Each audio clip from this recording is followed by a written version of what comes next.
that really touched my heart. Like in India, these kids have to like struggle for every single meal. A positive attitude. Take interest and do everything. Oh, if this goes awry or fails, what next? Don't dwell in the past. If you cannot show vulnerability in front of your family members, what good is the family for? That you can mobilize the entire nation with nonviolence. That was the first time in my life I said that.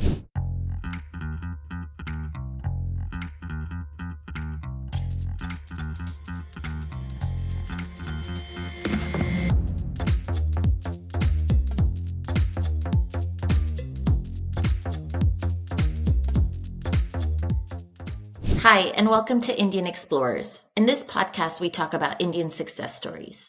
I am Sabrina, and together with my co host Amit, we will get to understand the journey of our guests and what drives them.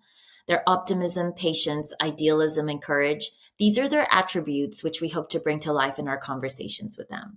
So if you enjoy the show, please hit the subscribe button and share it with others. So we have a couple today, Amitu, that I believe are a breath of fresh air. What I loved most today is how they challenged you on Indian ideologies, specifically marriage, babies. I think they were a little too progressive for you, but I enjoyed it. I agree.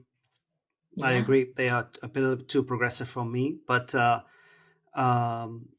still feel strongly that it is right to have kids. And I think it's a beautiful experience. No one's taking that away from me, but I respect their opinion, and they're wrong, but I respect it. Well, let's bring on the show. I think people are really going to enjoy this, like I said, breath of fresh air.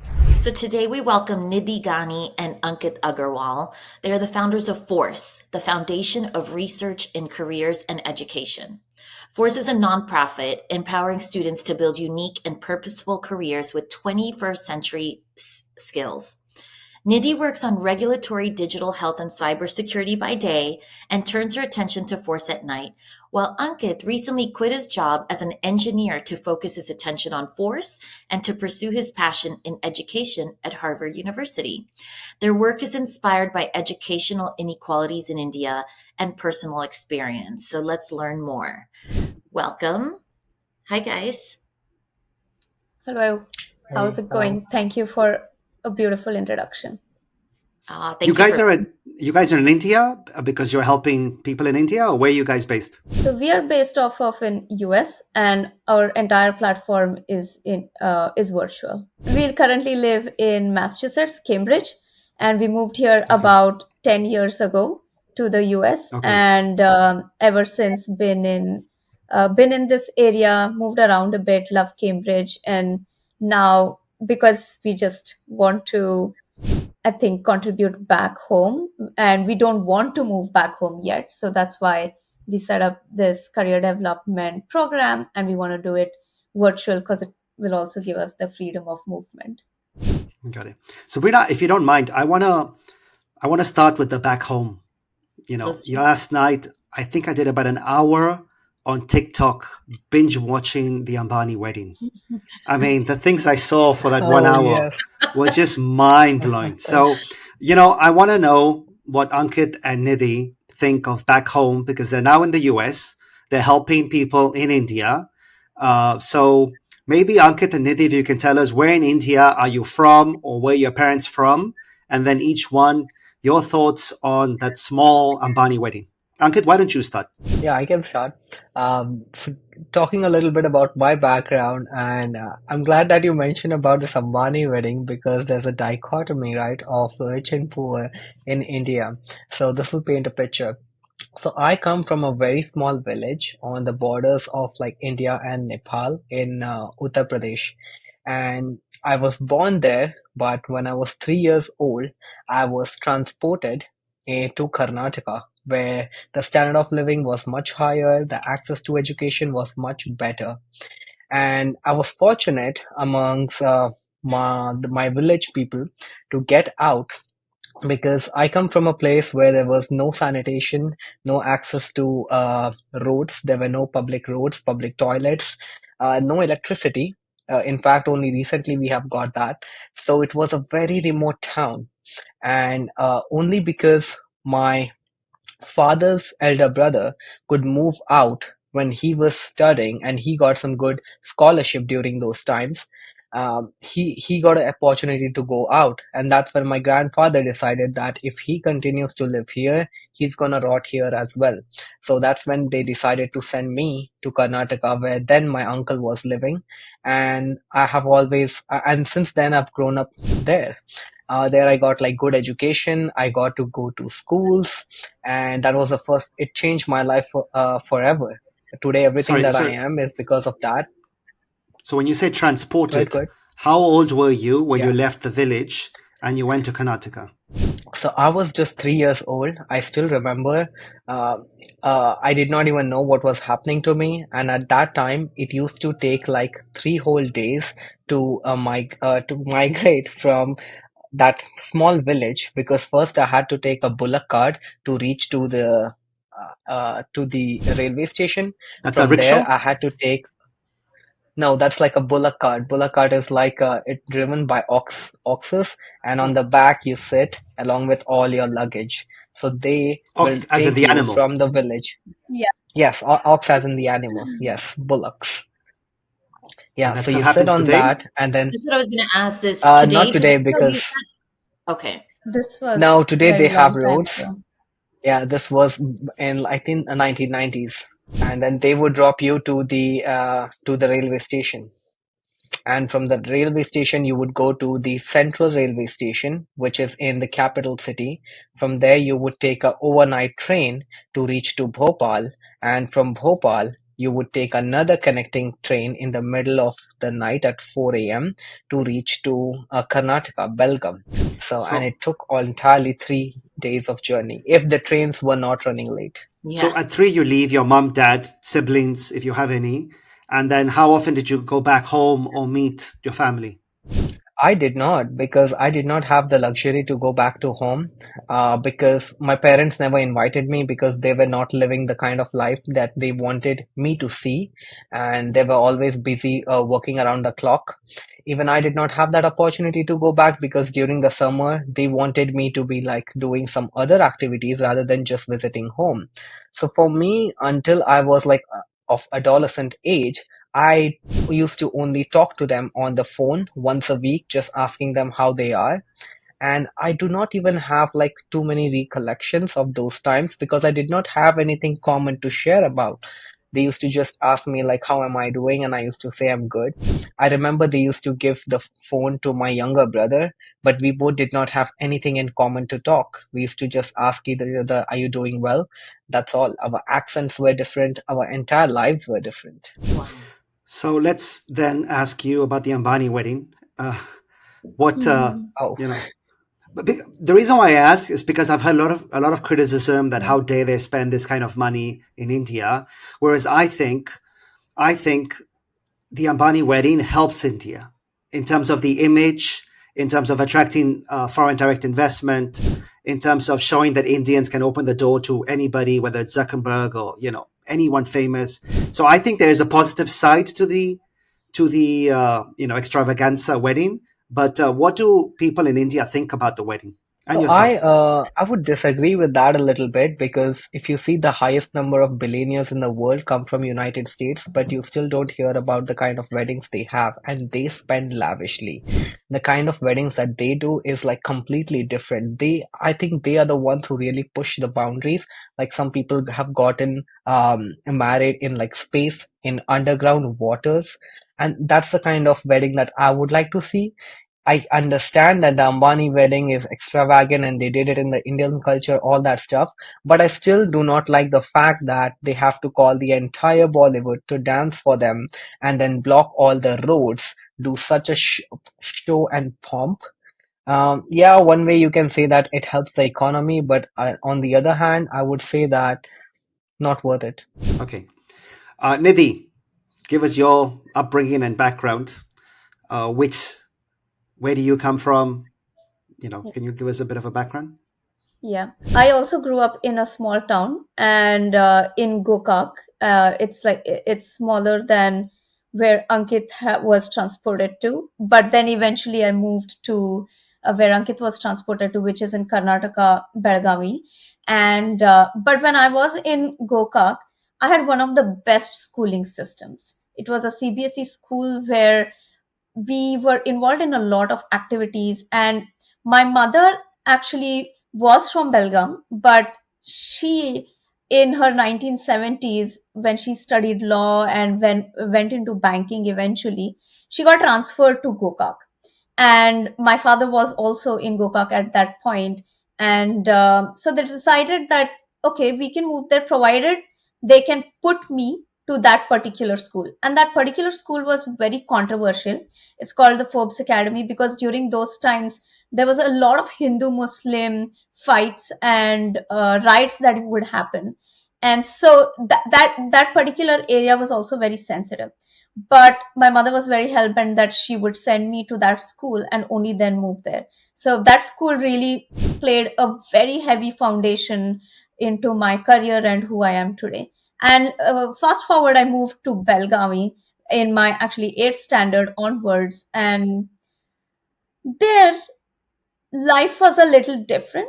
Then I moved to Belgaum, and from there on, my life was different. I made new friends. It was a challenging move for me because I was also now entering my teenage years, and during that time, moving is challenging, but I was excited. I think I've always been that person who likes change and embraced it.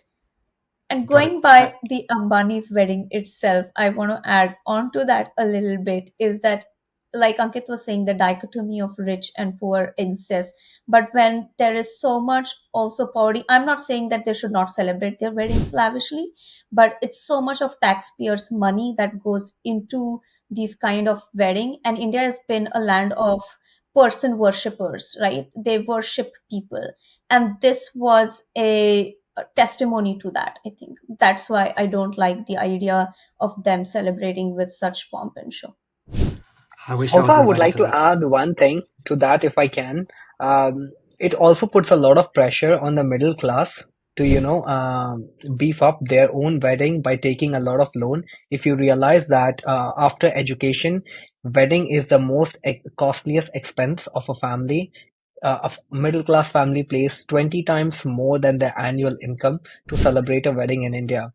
And is that Repeat that really statistic, justified? 20% more than their 20 annual. times. Not 20%, 20 times their 20 annual Times. income. times more. Yes, Wow. it's For the one of wedding. the most expensive affair in India. Yeah. So it puts a lot of pressure on the middle class as well. Interesting. I actually agree with you both. I think it was like, I think that money could be used for such good in this world and specifically India.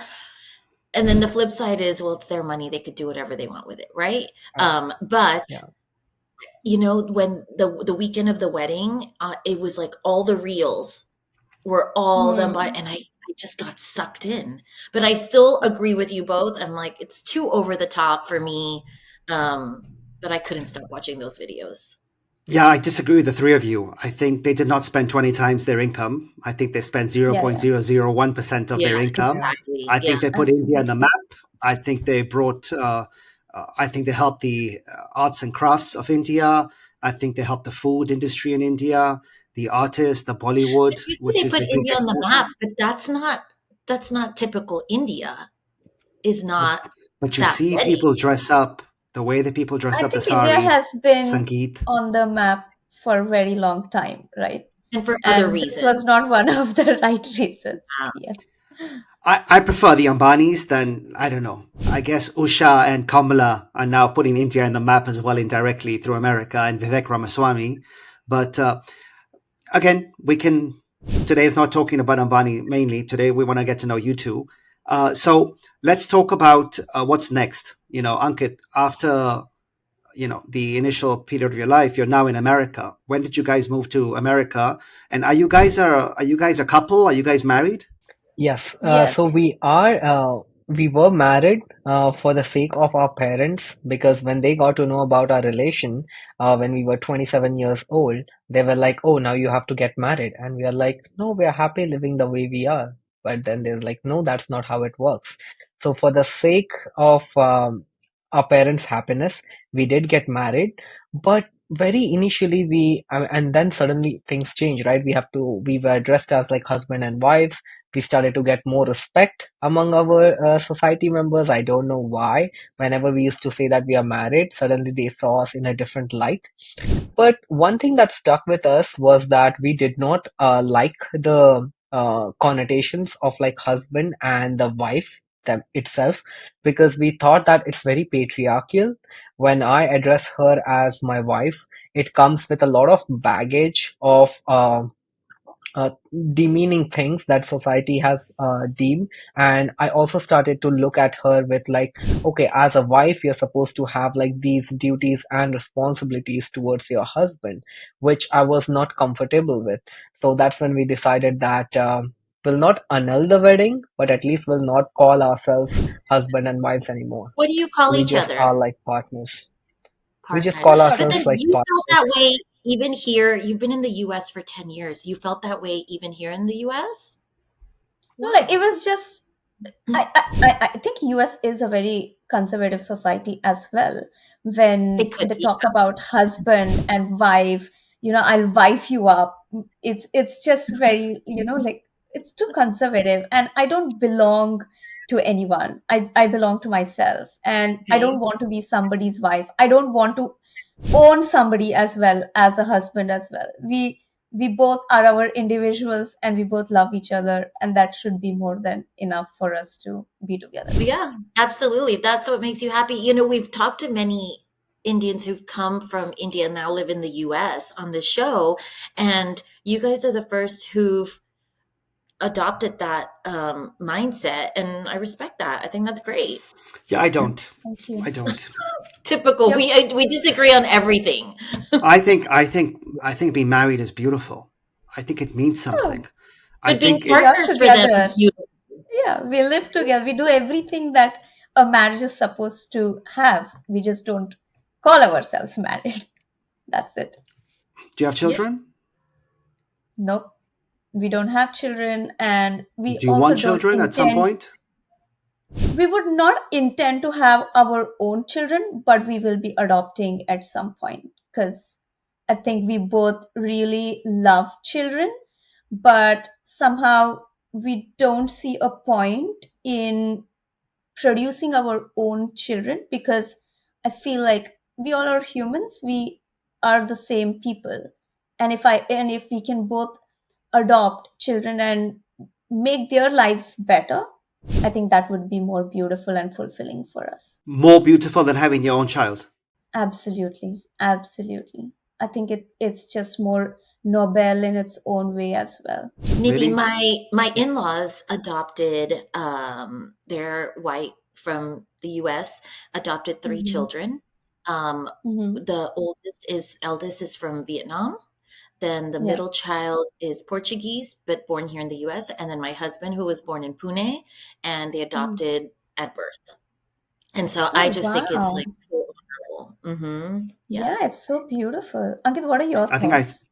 I think I should leave this Yeah, podcast. let me give you my perspective on adoption and having kids. What I have seen is that once you have kids, people, and because this is also because we counsel and talk to a lot of parents and students, this is something that I have understood in the last couple of years. Once you have your own children, you start to exercise your rights on them. You start to see that because I have produced you, because I provide for you, you're supposed to obey the things that I say. And what happens is when a child becomes an adolescent, they develop a mind and theory of their own. They don't want to be so connected with their parents anymore. Even though they are connected, they have their own thoughts and beliefs and value system. And that's where the start of clashes start to come in. And I'm totally against that kind of parenting. I'm like, to each their own.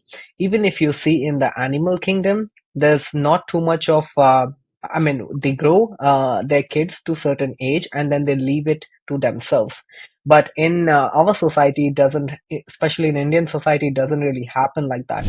That's why what I prefer is like, it is always better to adopt someone, give them the life they would never ever have, and then let them go on their own path. Because I see so many students complaining that, why did you even give me birth? And the parents say that we have done so much for you that you should be indebted to us. How long are the kids going to carry this burden of debt throughout their life? I don't think so that's justified. And also, the other piece to that is I've seen a lot of people have kids because they think that what do we do in our old age? Who's going to look after us? And that is Mm, absolutely not the reason why I want to have kids. And yeah. I don't want to burden them with my responsibilities. But we both have a lot of love to give, and we want to see children flying and becoming their own. And And that's why I that, think we I want mean, to I'm adopt. assuming this is the catalyst for your nonprofit, right?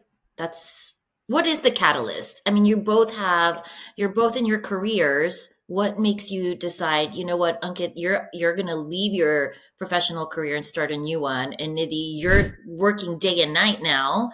What's the catalyst for starting Force? I will let Okay, Ankit go so I can first answer that since, one. yeah.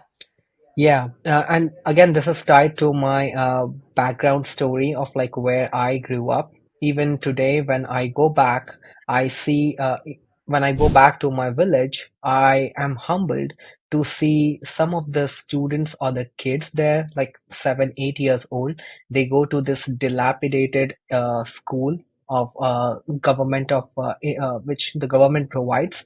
They don't even have any basic facilities over there. I had to put up a projector. You won't believe that we had to rent out a screen, I mean, like a curtain, huge curtain from a neighboring village. They had to load it in a truck, get it to the place. We had to connect a generator, a diesel run generator, to give it the power, and then we could run a presentation on that where I tried to show the kids their anatomical parts. And that was the first time they saw a schematic representation of how their body looks inside. Seeing the light go up on their face, like how does their heart pump and how does their lungs function, was amazing. I mean, they had never seen something like that. And then that made me wonder, like, had I not stepped outside and gotten this sophisticated education or quality education, I would have been one among these kids. So what can I do in my capacity now that I have this privilege? How can I pass it forward so that they can improve their own lives? Because it is point blunt that they tell me that they are gonna become like a driver, or they are gonna like sow the crops. They are going to be like indentured labor. That's the best that they can do in the school. And our education system is such that they are trying to prepare everyone to get into IITs. That's not what you expect from these students. What is They that? want something local education. Sorry, You said IAT? IITs. IIT. IIT. What So is that's that? like the entrance examination in India, like the SAT in the United States. Yeah, the So you curriculum give is like exams so. to get into IITs. Got it. IIT itself is not the exam, but you give J IIT double, Sabrina yeah, is yeah. IIT is better than Harvard, Stanford, and Yale, Okay. I or would harder to get disagree in. with that. Yeah, it's Harder to harder get to in. get in. Yes. Okay. Harder to get in. So, Yes, yes. say you go back to your village. I'm assuming there's no internet access. Well, No, now now there is, internet but is then they don't everywhere. have the full. Okay, they do. Okay. Yes, yes. Yeah. Well, But that's we have to fantastic. see like the socio-psycho conditions that they come from are very different. Like they will have one phone connection in the entire home, and that is owned by the male person, and he goes to work in the farm the whole day. So the entire home does not have like a phone connection until he comes back. So yeah, Okay. that was one of the reasons, right, why I decided that yes, I need to give them back something, and that's why we're trying to do this. There's another incident that recently happened. this time when I went back. And that also talks a little bit about the dichotomy. And I'll tell you, Amit, this might be interesting to you. So I remember I was in Bangalore and I'd been to like a cafe Rameshwaram. They serve like the best masala dosas there. And they have a very open layout. That means anybody can just walk in. There's no doors. It's on the corner of a street. You just like walk in and you order your stuff and then you eat it. So there comes a small boy, like maybe he must be like disheveled 8 to 10 years old, and he's carrying a bag around his arm, and he's going from table to table with a bunch of like pens in his hand, and he's trying to make a trade with them.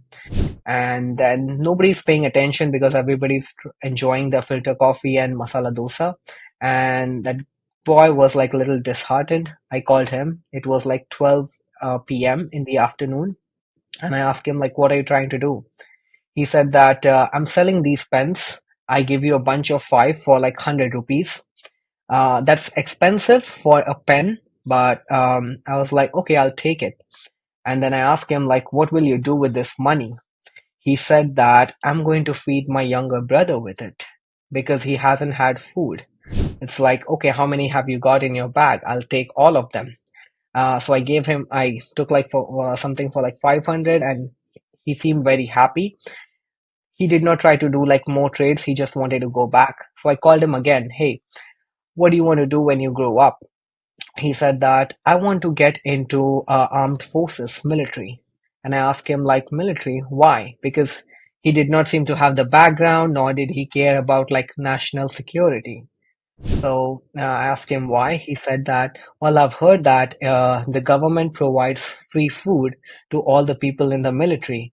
So at that point, I don't have to struggle to get food on the table. So that really touched my heart. Like in India, these kids have to like struggle for every single meal, and they'll go to any extent to do that. So these students should be in the school studying something, and we know that education is the best means of like social and economic mobility. And there are still a lot of kids. We hear a lot about like how India is progressing and all that, but there's still another India called Bharat, which is still living under poverty, under lack of education and things. And it's upon us, the privileged class, who has to give it back to them. Yeah. Majority of the students that you work with through your organization are in these villages? Yes. Actually, So no. maybe The you can reason just why People don't I say answer no. Yeah, No, let's hear not both yet. perspectives. Why does one think yes, one think Yeah, no? Go for it, Nidhi. yeah.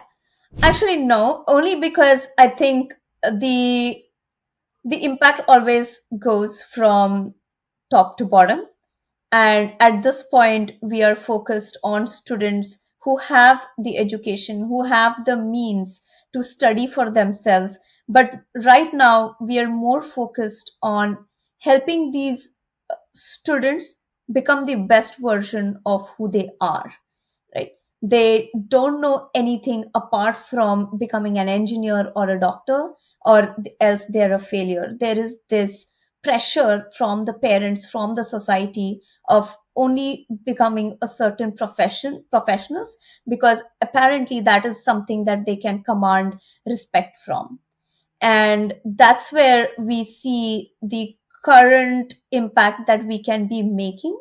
And when we tie up with when we start working with such students, then we also plan to tie up with different nonprofits who will then be working with these students, so that we have a network effect and that can make a better impact that way. And Ankit, why did you say the opposite? Yeah, because where one way we're trying to do this, focus on the people who have got the means, we are also working with like grassroots organizations, supporting the teachers of like how they can improve their quality of education. So there is effort on the grassroots level, but the effort required is so huge that the impact is almost negligible. So we have in India we cannot do anything like we have to balance both the sides to make sure that we are making an impact at the end of the day. Okay. That's wonderful. Nidhi, I wanted to ask you, when we spoke last week to get to know each other, you mentioned a story which made me lose sleep at night. It was basically how your mom sued her in-laws. I've never heard of that in India. Can you tell us a little bit about what happened and why she ended up doing that?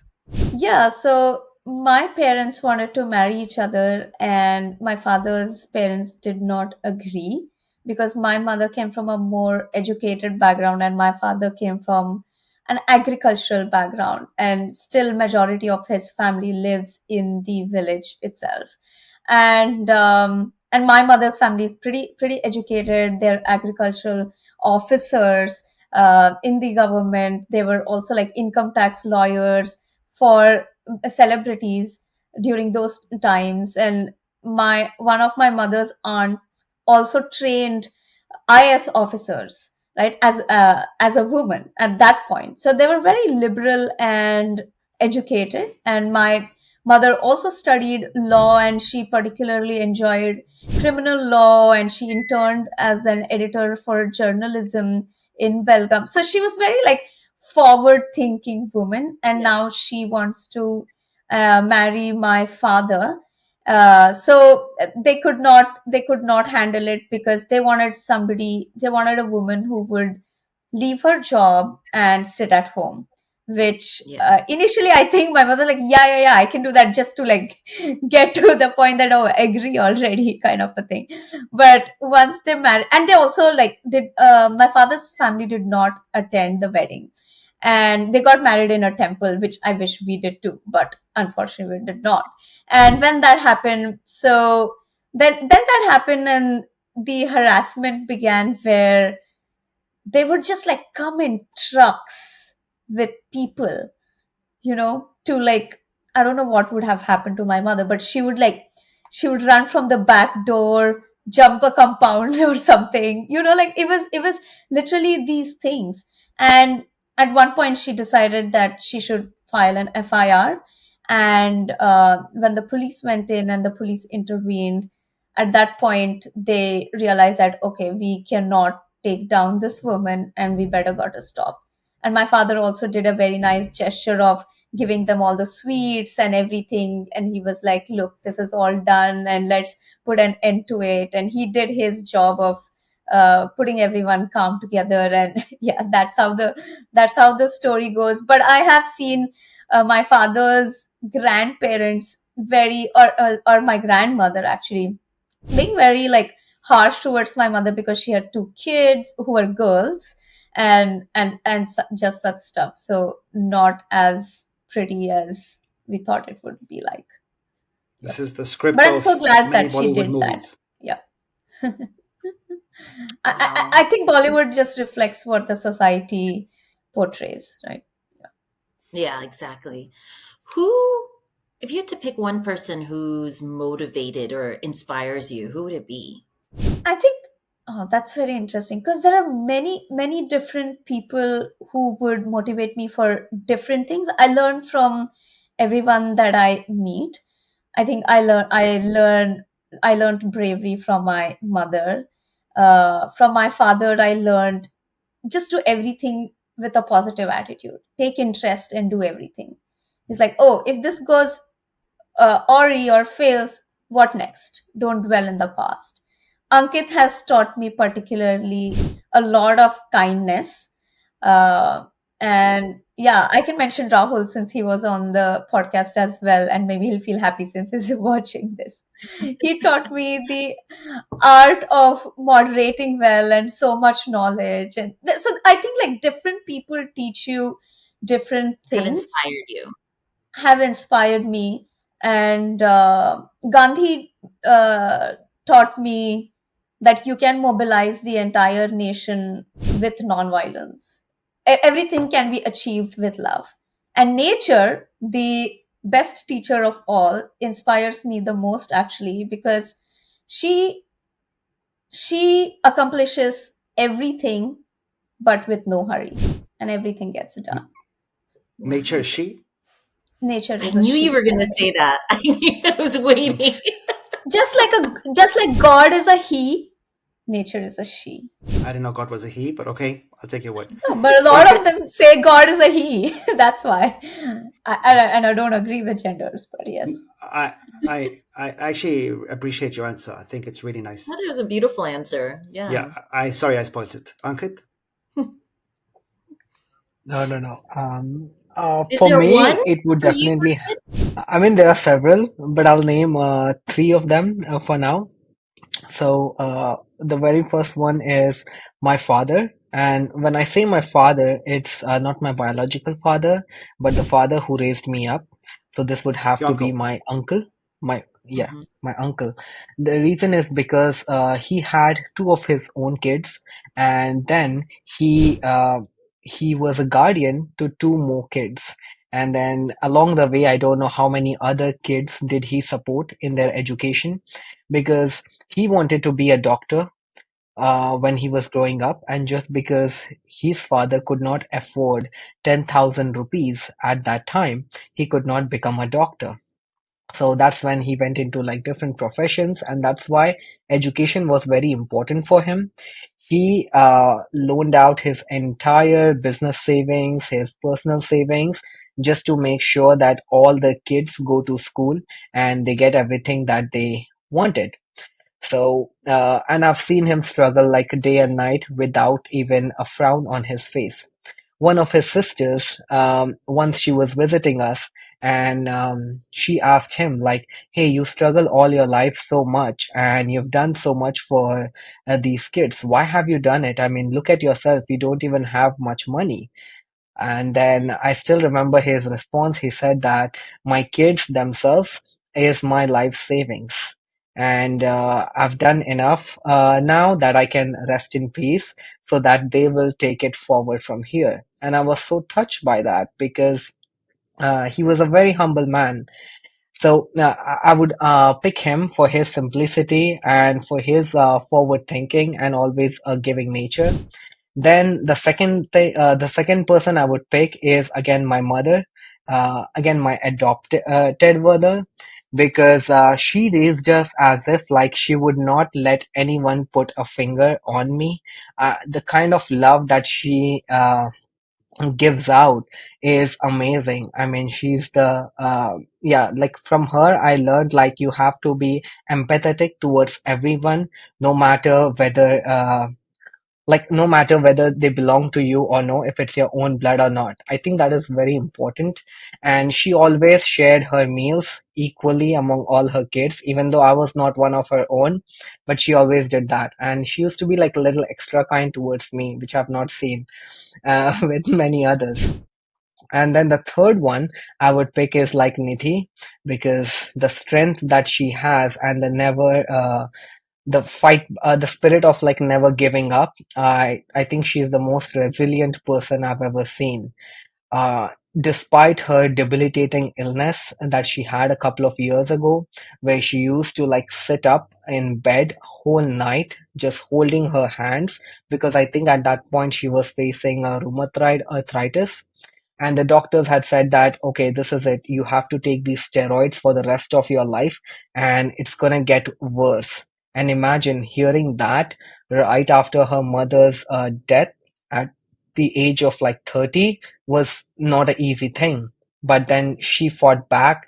She discovered some new means of how she can like heal herself. And I think, Nidhi, you should talk a little bit about that because it's really an inspiring episode. Yeah, thank you, Ankit. Yeah, Nidhi, Yeah. tell us about it. You had mentioned that, you Yeah. learned you had an autoimmune disease a few years ago. Yeah, like because as a young adult, I had abused a lot of alcohol. I'll be very honest about it, and sugar as well at the same time. Uh, so I think that led to gut dysbiosis, which is autoimmune. And when I went to the doctors, first they were like, okay, this, we don't know what it is, because apparently my fingers were not crooked enough to diagnose it yet. They were waiting for those to be more crooked. But I used to be in a lot of pain, and I figured that earlier, like I also had like psoriasis that I was diagnosed with, and probably this turned to like psoriatic arthritis, inflammatory arthritis. It was an autoimmune. And basically the doctor would be like, I'll put you in steroids, and after this it's like all these disease modifying drugs, and it's the whole prognosis is cynical and debilitating, and it does not reduce your lifespan, but it's just debilitating throughout your life. People go on disability and so much more. But for some reason, I knew that this is not how it's supposed to be going down. And like I said, I seek inspiration from nature. I just felt like it's impossible for nature to put us in a position where things can go so awfully wrong and nothing can be done. And the agency of our bodies has to be given to someone else. And by someone else, I just don't mean doctors or Western medicine. I just mean something else altogether.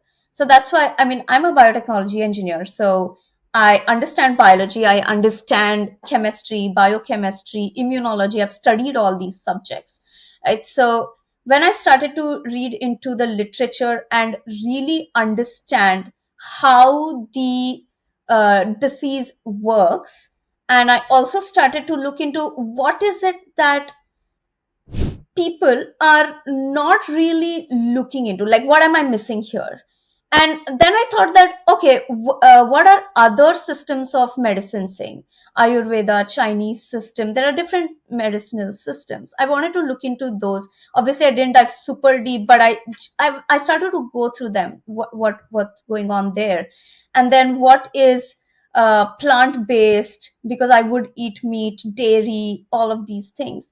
And I started to look into everything without judgment, right? Because when my mother was going through her diseases and conditions, the doctors were not able to diagnose any of it. But my father somehow took her to this allergy clinic, and then they thought that she started to get a little bit better. But I would not believe it at that point. I was like, what are you doing? Western medicine is everything. We have so much literature and evidence backing it up. You should not be doing all of that. But he was still hell bent on doing it, and he started to see results. But anyway, we didn't stick to it and all of that, and she passed away. But then I realized that, okay, what is it that I am not looking into? And I started to dig deeper into plant based and everything that people would probably call as voodoo kind of a thing, because it doesn't work, which is nutrition science, right? Nutrition is a science. Change your entire nutrition base. And then I just changed my entire nutrition, because see, the thing about nutrition is also that many times we try for 3 days and we think that, oh, I don't feel good, I feel worse, so let me not do it anymore. But I really dug deeper into it. It's a process. Everything is a process. So I one by one eliminated, added, did so many different therapies at once. And I was like, and there I was. And then I was like pain free. And it felt like I just conquered the world. That is so great. Today you have the autoimmune, but you live pain-free. My biomarkers are not there anymore. Do I even have the autoimmune then? Okay, fantastic. That's great. I'm happy to hear that. Ankitt, I wanted to ask you about your parents. Are they still in the same village? Are they left the village? And what's the relationship of your parents with your uncle and auntie that, helped you back in the day? So both my parents, both my fathers, they passed away during COVID time, and I did not even get to see them. But my mothers are still there. One of them is living in the village, and the other one is living in Karnataka. I visit them sometimes, like during my vacation. So, yeah. They passed from COVID? Yes, they passed from COVID. Actually, what happened is, like, Not my father from was COVID. Yeah, there's a backstory to that also. Like one of the fathers. My father had like a kidney issue, and during that time, he was facing some kidney issue, and at that point, it was COVID, right? So they took him to the hospital, and I think he contacted the virus at there itself, and then they did some tests. They found out that he has got COVID. They put him into a government hospital, and the situation over there was like so disgusting, the conditions and all of that, that he had to live there by himself for like 2 days. And it just happened that I had given him a call, and I was talking to him. His voice was very weak, and that was the first time in my life I said that, Papa, I love you. And those were the words that I'd never uttered in my life ever. And I don't know where did it came from, because it was not that I was expecting him that he would die. And 2 days later, I get this news that he was no more. So, and yeah, so I'm so glad that I could say those words, because never in my life I had like thanked him for what he had done. And yeah, I still to this day think that, what if I wouldn't have had that last opportunity to talk to him? So I think I really got a really good closure with him. That's Oh, nice. thank you for I've never sharing said, that. I've never told my parents I love them. I mean, I love You them, but I've see, never told we them. don't, we don't. Yeah. No, Yeah, we Sabrina don't. does. That's the thing with Well, Indian it's parenting, funny. we don't. I had this conversation with my mother yesterday, and I told her how Amit and I had this conversation. When he came to visit, he said, "Why do you tell your daughter, I have an 11-year-old, I love you throughout the day?" And I said, Like "Well, why 20 not?" times minimum. Yeah, well, why not? And then my mom yesterday, the conversation came up because she said it to me. She was here at my home, and I told her, I said, Amit was like, "Why do you say it all day?" And I said, "But why not? Why not share that you love someone, right?" And growing up with an Indian mother and father, they always said it to us. So now we always say it to our kids. But we seem to be the anomaly in the Indian culture Yeah. because that's It is. rare. I don't know why they think that being stoic and like not showing emotion is a show of strength. Like Yeah. even my elder siblings, right? The men especially, they never cry, and they just keep it to themselves, and they shun people who like cry and things like that. I don't think so. That is Shows right. I weakness, mean, if right? you That's are what, not able, yeah. I mean, if you cannot show vulnerability in front of your family members, then what good is the family for? yeah. I cried last month when Spain First beat time. Good. France. Oh. No, when Oh, Spain beat France and the game, I emotion because I didn't think we could beat France. Not when we beat Germany or we beat England in the final, but when we beat France and Mbappe, I started crying. And you're right, I was alone. Mhm. You know, that was the Mhm. last time I remember Mhm. crying in a year. So Yeah. Yeah, I cry And all the any you time. sort should of cry more often. emotion. Yeah. ah, I'd like to know, before we Uh, get to the question of success, I'd like to know, what is the ultimate goal for Force? What is your mission? Yeah. Ultimate mission. For me, the vision of force is when students can stand up for themselves in choosing whatever career they want to choose by understanding themselves with, and it should come from the place of self awareness. I have these interests, these are my strengths, and I'm going to play my entire career on my strengths. I don't want them to shy away from saying that to their parents or to themselves as well. That is my goal, while they really understand the meaning of education. Education is different from training. I learned this from Ankit himself. Training is something where there are certain set of rules, you have certain literature and you follow to the dot to the T and you're like this. Education is where, what is it that I don't know yet, and I have the risk, I can take that risk of finding new information and experimenting it for myself without really needing external validation from anyone. That I think is education. And I want students to absolutely hone that for themselves. That's my vision with force. And because I know Great. Ankit will add more to it, Yes. which will complete the vision. Ankit, your mission? Your ultimate goal? yeah, yeah. I'll take it from an emotional standpoint. Uh, when again, right, when I was growing up, um, 3 years of age, I knew that my mother was very troubled because she knew that she will never be able to give me the kind of education uh, or the dignity, right, of being a human. Because I used to yeah, she knew that like his lifestyle is going to be just like this. And when I go back, I still see mothers in that situation.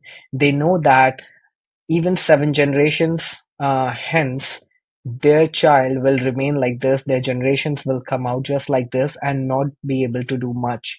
I want to change that.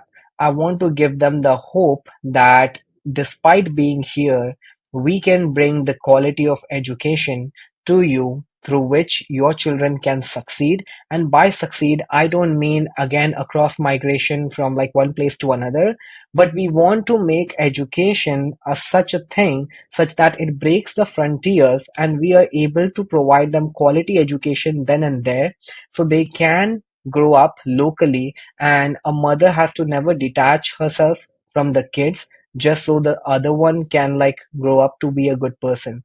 So I think that would be a successful metric for me to bring this quality education into our heartlands of India. I love that.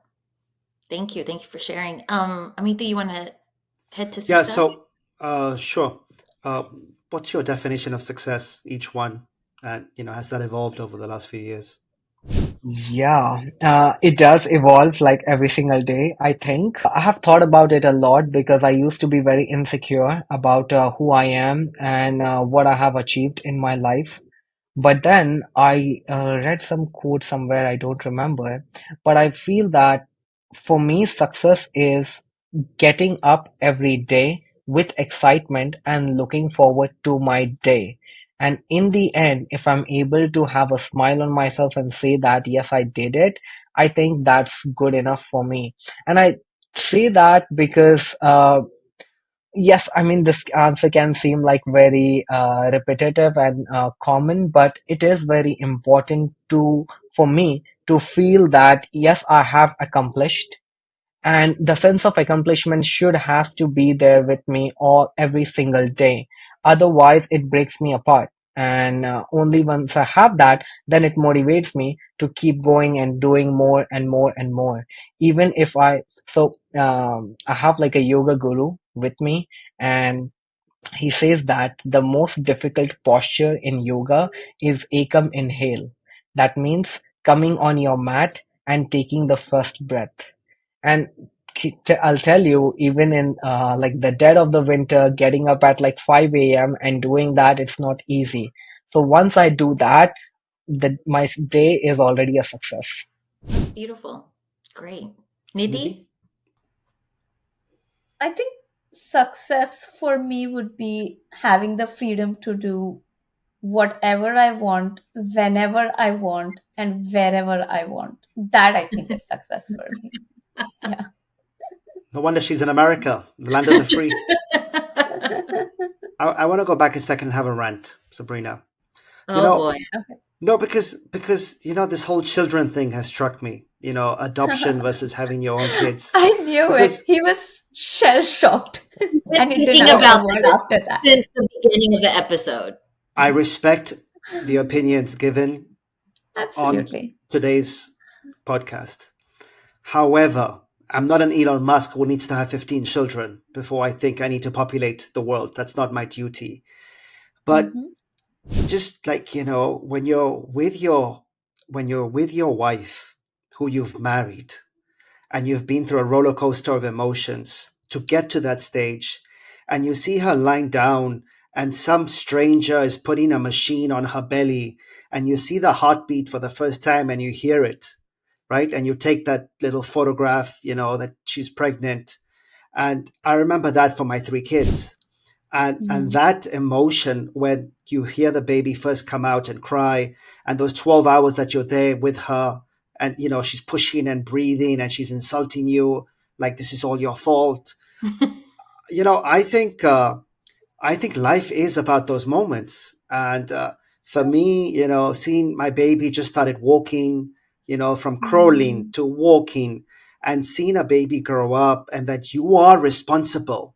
It is your Hmm. duty to educate them, feed them, train them, and then when they're a certain age, let them free and let them discover the world and go through the experiences on their own. And then just like my parents are taking care of me up to a certain age, I want to take care of my parents. I want to be there in their last breath. And I do expect and I want my kids to take care of me, because at a certain point I won't be able to walk with the amount of football I've played.